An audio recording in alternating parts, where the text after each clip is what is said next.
Welcome to Story Time with Someone Else's Mom. Why someone else's mom? Because your mom or dad is either too tired or has to get some work done or is going to go check on that special dish they're making for dinner tonight, the one that requires the white wine. We're going to be reading Half Magic, a wonderful book by Edward Eger, and inspired by the also wonderful works of E. Nesbit. And if you have not heard of either one of these authors, then shame, shame, shame. But you will have heard of them after today. Let's dive right into this wonderful story about 4 children and the adventures that they had.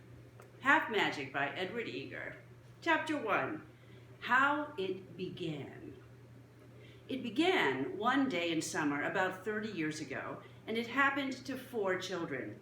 Jane was the oldest, and Mark was the only boy, and between them they ran everything.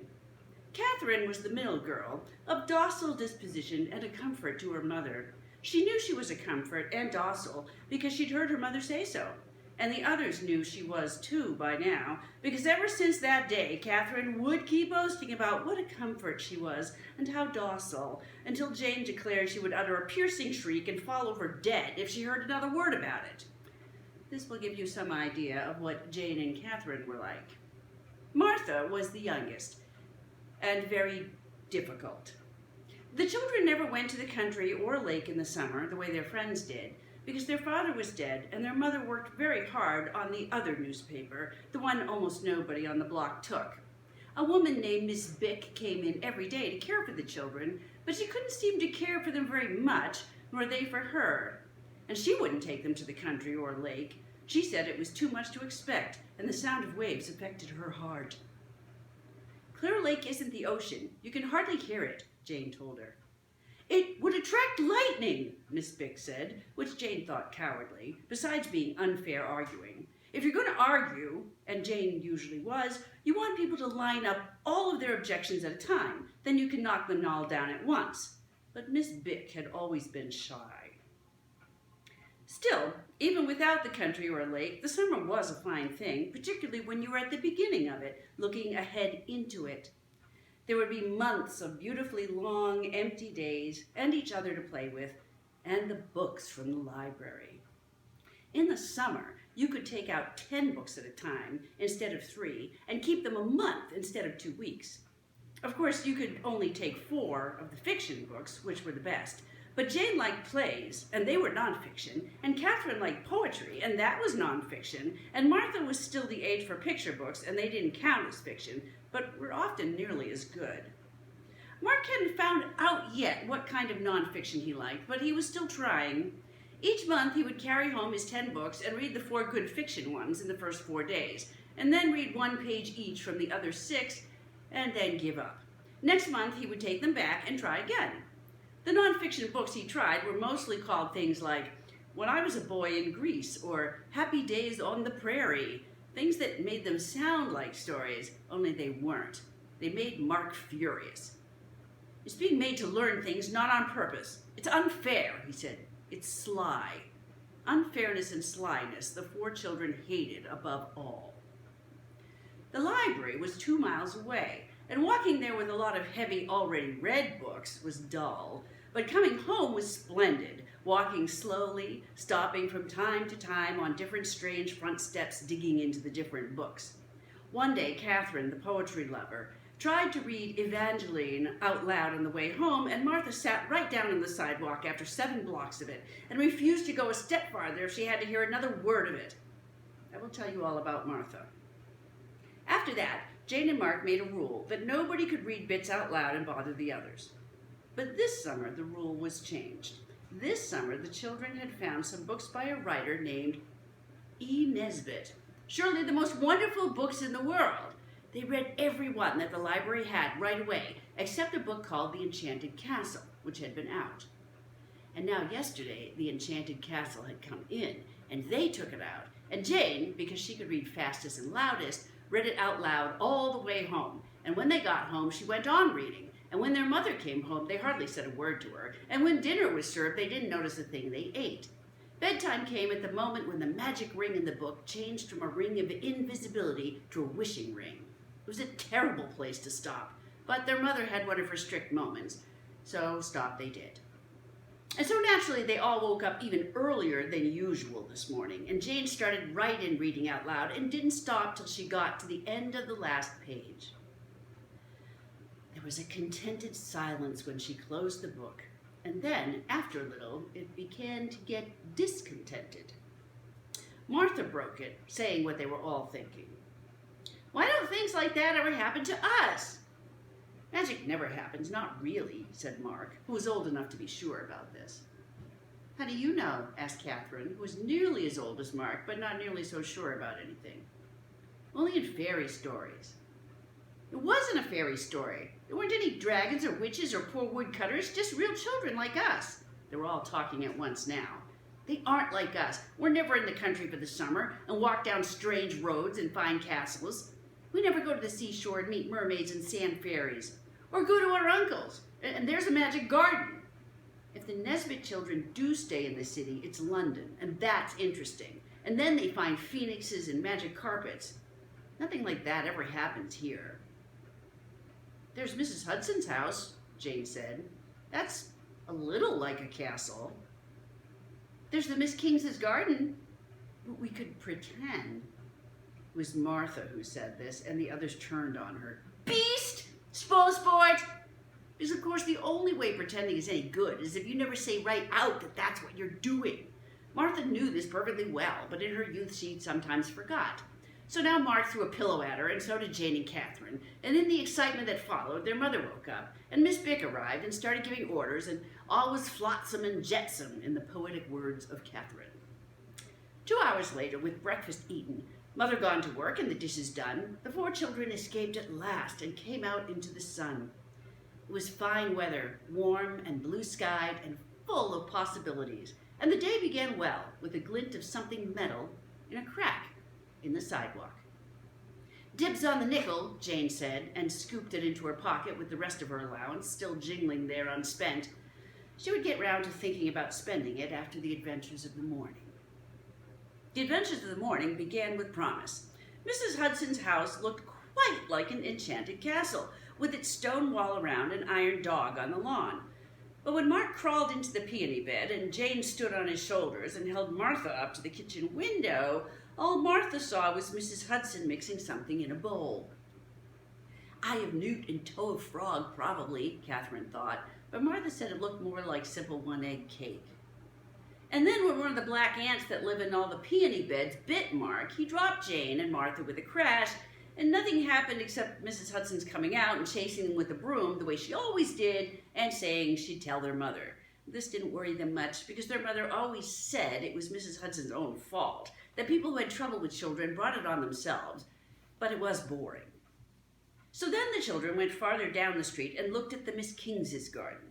Bees were humming pleasantly round the columbines, and there were Canterbury bells and purple foxgloves looking satisfactorily old-fashioned, and for a moment it seemed as though anything might happen. But then Miss Mamie King came out and told them that a dear little fairy lived in the biggest purple foxglove, and this wasn't the kind of talk the children wanted to hear at all.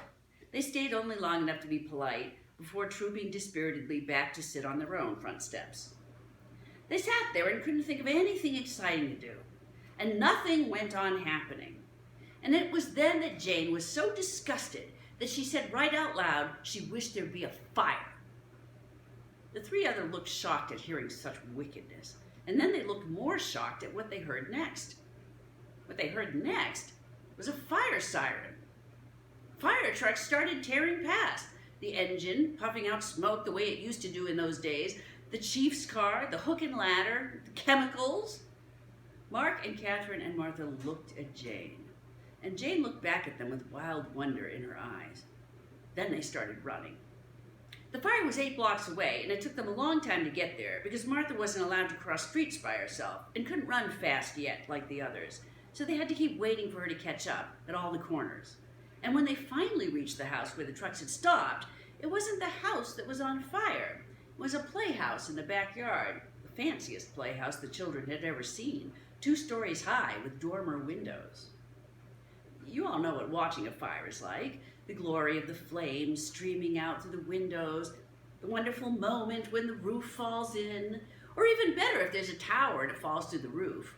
This playhouse did have a tower, and it fell through the roof most beautifully with a crash and a shower of sparks. And the fact that it was a playhouse, and small, like the children, made it seem even more like a special fire planned just for them.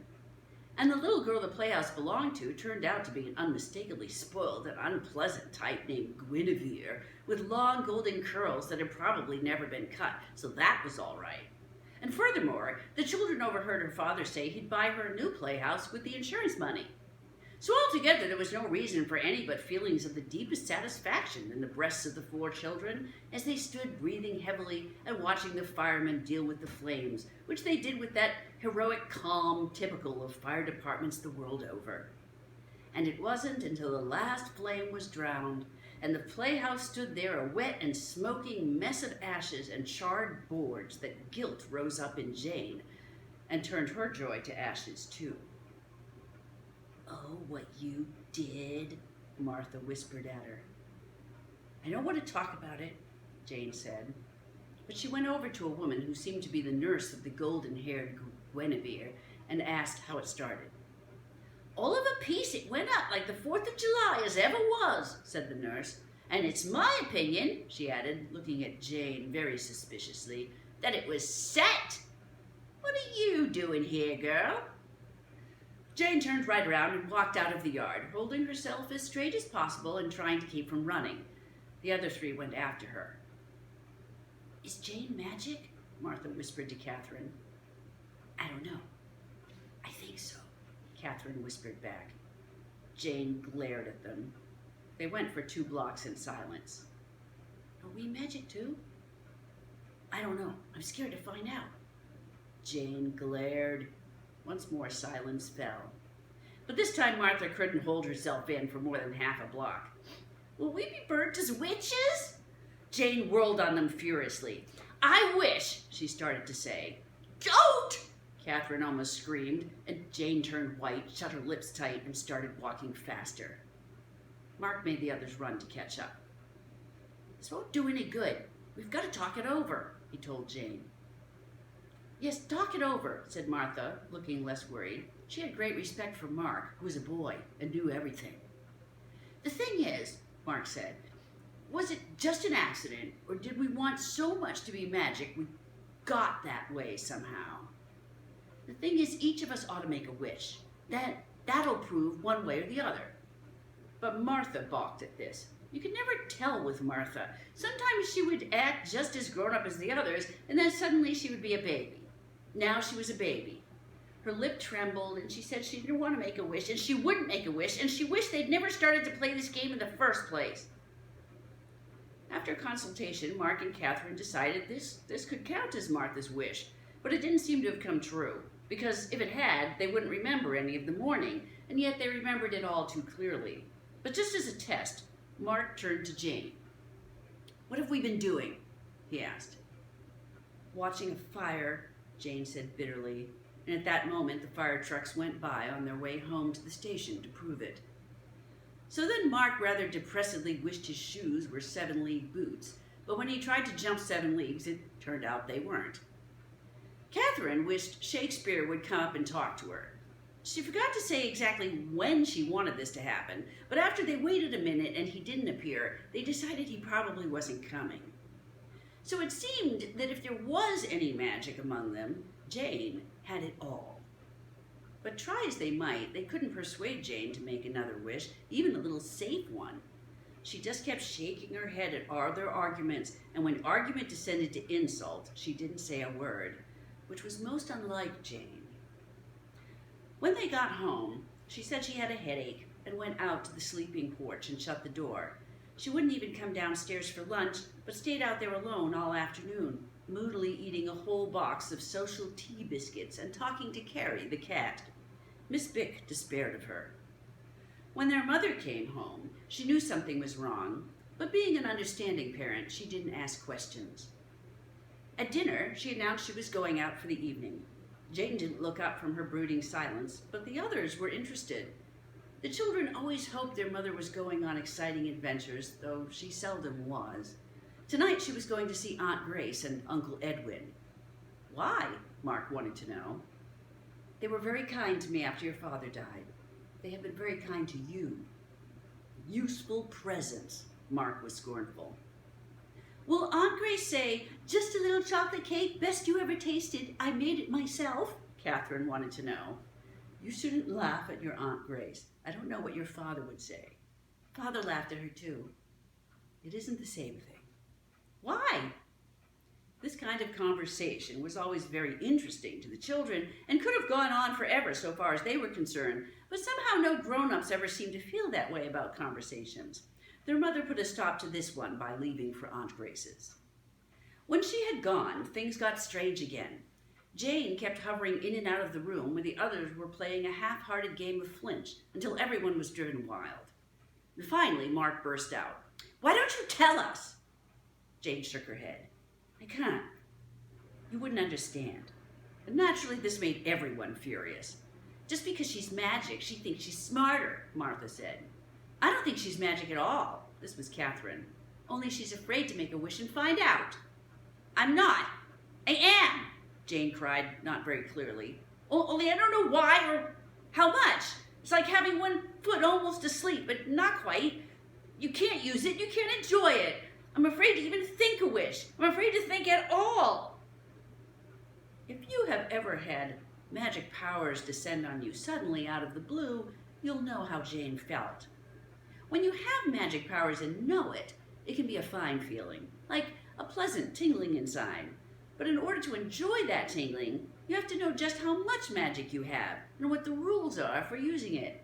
And Jane didn't have any idea how much she had or how to use it, and this made her unhappy, and the others couldn't see why, and said so. And Jane answered back, and by the time they went to bed, no one was speaking to anyone else. What bothered Jane most was a feeling that she'd forgotten something, and that if she could just remember it, she'd know the reason for everything that had happened. It was as if the reason was there in her mind somehow, if only she could reach it. She leaned into her mind, reaching. And the next thing she knew, she was sitting straight up in bed and the clock was striking 11, and she had remembered. It was as though she'd gone on thinking in her sleep. Sometimes this happens. She got up and felt her way to the dresser where she'd put her money, without looking at it, when she'd come home from the fire. First she felt the top of the dresser. Then she lit the lamp and looked. The nickel she'd found in the crack in the sidewalk was gone. And then Jane began thinking really hard. Well, that is chapter 1 of Half Magic. And if you'd like to find out what happened next, chapter 2 will be coming your way soon. Chapter 2 is titled, What Happened to Their Mother?